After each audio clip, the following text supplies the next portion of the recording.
যেতিয়া আমি কব খোজো যে অনুজ্ঞাপত্ৰ দিম এটা কথা আমি নিশ্চিতভাৱে অনুভৱ কৰিব লাগিব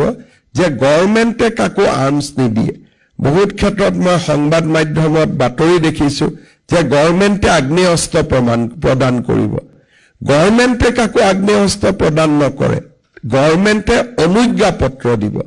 আগ্নেয়াস্ত্ৰ কিনাৰ দায়িত্ব নাগৰিকজনৰ ইয়াত চৰকাৰে বাতৰি কাকতত ওলাব লাগিছিল যে চৰকাৰে আৰ্মছ লাইসেন্স দিব কিন্তু মই যোৱা দুমাহত বহুত বাতৰি কাকতত দেখিছো যে গভৰ্ণমেণ্টে আৰ্মছ দিব গভৰ্ণমেণ্টে কাকো আৰ্মছ দিব নোৱাৰে বা আৰ্মছ দিয়াৰ নিয়ম নাই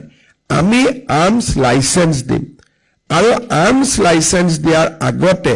ব্যক্তিজনে কেইবাটাও জটিল প্ৰক্ৰিয়াৰ মাজেৰে নিজক প্ৰমাণ কৰিব লাগিব যে তেওঁ আগ্নেয়াস্ত্ৰ বা আগ্নেয়াস্ত্ৰৰ অনুজ্ঞাপত্ৰ ল'বলৈ তেওঁ যোগ্য